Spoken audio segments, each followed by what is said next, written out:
That was very hard. We're Sid and Mackie, and we're professional mountain bikers on a quest to race the best and most challenging races we can find. 2023 was our biggest year yet, with some big challenges and some even bigger wins. So where do we go from here? Well, for the moment, back to the basics. The most important thing you can do as an athlete is start where you are. What does this mean? It means evaluating your starting point and beginning there instead of diving headfirst into where you want to be. That's a recipe for frustration or burnout. All this to say, before you dive into any training plan or goal, you might want to do some testing, but it doesn't always have to be an FTP test on Zwift. In today's video, we're showing you how we kicked off our 2024 training back in November of 2023, with an outside field test and an evaluation from our PT and strength trainer. Oh man, that was very painful. It's 2024 and it's time to start getting better. Are you with us?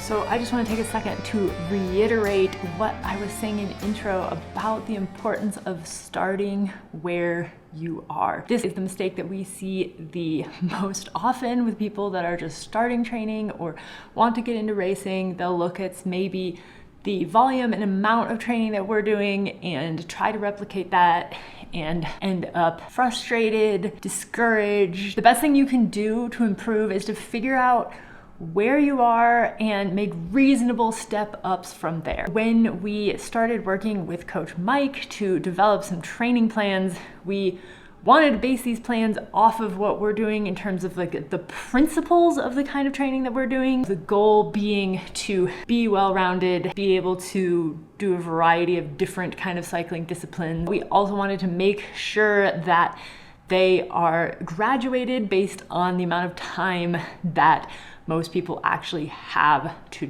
dedicate to training so that you aren't doing too much too fast. You can check out the base training plans that we have on durnerperformance.com/Sid and Mackie. Getting some base training in over the winter is a huge part of setting yourself up for success when the season does come around. That's what we've been doing for the past couple months.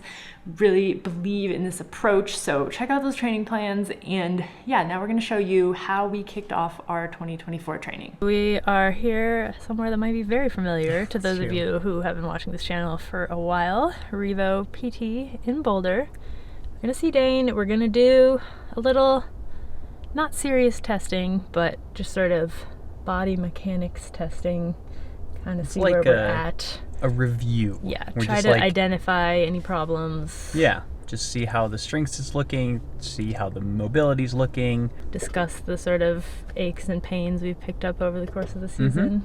And just see what Dane thinks makes sense from a what would be beneficial for our goals this year. Yeah. In terms of strength work, in terms of how heavy should we be lifting, how often should we be lifting.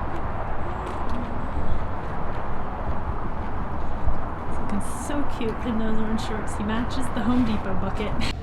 Yeah, if you go out very slightly, it's right in there, and I can feel it right now, and it's it hasn't been bothering me, but I can feel the kind of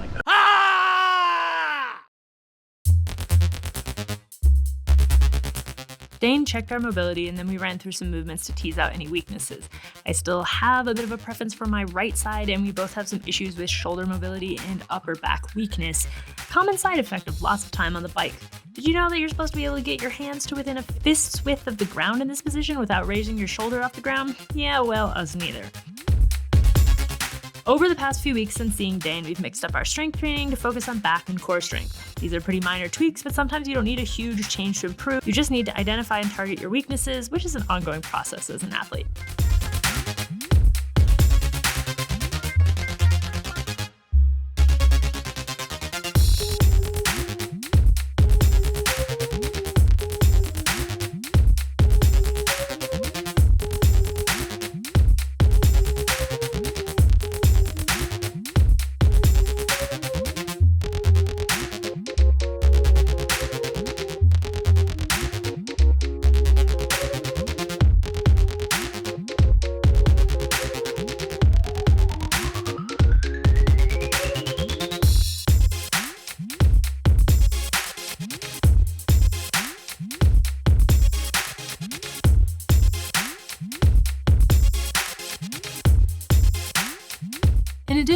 increased focus on stability and mobility, we're taking advantage of the break from racing to do some heavier lifts than we do during the season, with a special focus on compound movements like deadlifts and squats.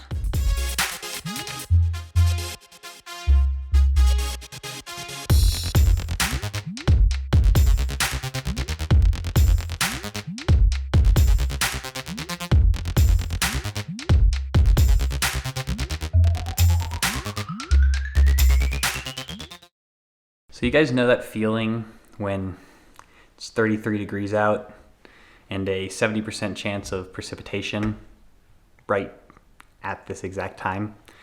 And Coach Mike says, you have to go out and do a field test, and you really don't want to, but you have to.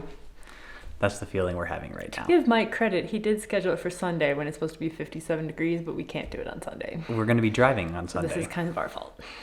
It is our fault. It's officially off-season winter training.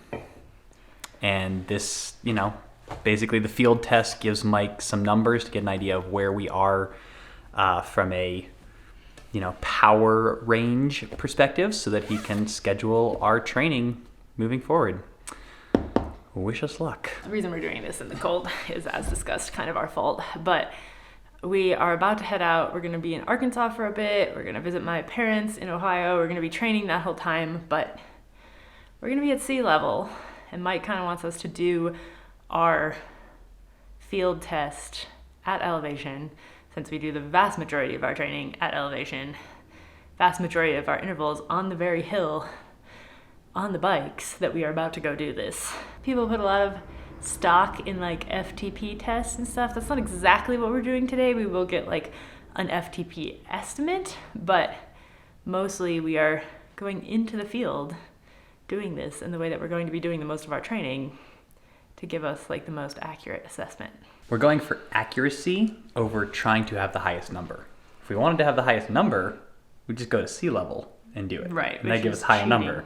Well, it's fine. Until you come back and try to do your intervals. Exactly. So what we want is the most level. accurate assessment of where we will be doing the majority of our training, so that when Mike gives us power numbers, we can hit those power numbers, we can get the proper training in. All right, I got my extremely warm warm-up gloves so that I don't have to have cold hands at the beginning. Good plan. Cold hands are not fun. Not fun. And so that I can pretend to be a lobster. It's not that bad. It's snowing. Excellent. It's actually snowing. Here's what today's field test will look like. We'll start with our normal 20-minute warm-up plus 2 15-second max effort sprints with 2 minutes of recovery in between. Then we'll go into the first test, a 4-minute max effort. After that, we'll have time to fully recover before the big one, a 20-minute max effort. After that, we'll recover some more before doing 2 1-minute max efforts to finish out the day. Because we have power meters on our bikes, we'll be able to see our average power or output in watts at each duration, which will help Mike determine our training zones going forward. Okay, we did the sprints. We're a little cold still, so now it's time for the 4-minute one. Those are the best 15 seconds you've ever had, right? Yeah, I wouldn't say I do max 15 seconds that often, but I was around 650 watts for both of those, so that was cool. I slipped a pedal on my first one, so it wasn't very good, but then the second one was okay. 1,000 watts, Yeah, you mean? just Yeah. over 1,000. All right, time for 4, time for a glove swap, and I'm a little scared of this one. Just pretend you're starting a race. Exactly, yeah. Yeah. But you only have to go for 4 minutes, so go even harder. Exactly. Yeah. Come on, you got this. Go, go, go. Oh man, that was very painful. That was rough. Yeah. Yeah. 2.5 minutes I was doing like 360 watts and feeling like I was gonna freaking crush it, and I just imploded. Yeah, for me I think it's probably about the same. Yeah. It's okay. I think that's sort of the point of this, so. Yeah. I admit that the 20-minute one sounding very... For the 20-minute one about halfway through that. Yeah, no, that one's sounding pretty terrible right now. It's about time to start the 20-minuter. It's gonna hurt. Mackie's about to start any minute. I'm about 1.5 minutes behind him. I'm gonna try to pace myself a little bit better than I did for the 4-minute, because it's a bit demoralizing to just implode. You got this. I'm cheering you on. I know you haven't. Yay, 20 minutes. How much time do you have left? A minute, but I'll probably just go now. All right. All right. Go, go, go. There goes Sid, finishing up her 20 minutes. There's no way I'm catching up with her after mine, so go Sid, go. It was very hard. Not quite as bad as I was afraid it was going to be. Partially because I just tried to set a pace that I could actually do. So I'm not quite as destroyed as the 4-minute one. Also because I wasn't going as hard because it was 20 minutes. But I averaged 3:24, so pretty happy with that. Let's see how it went for Sid. How was it?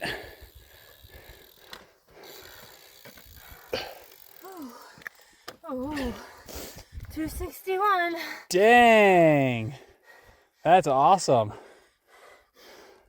Wow, that's really good, love. Ooh. Yeah, I felt I had a sort of a dip from like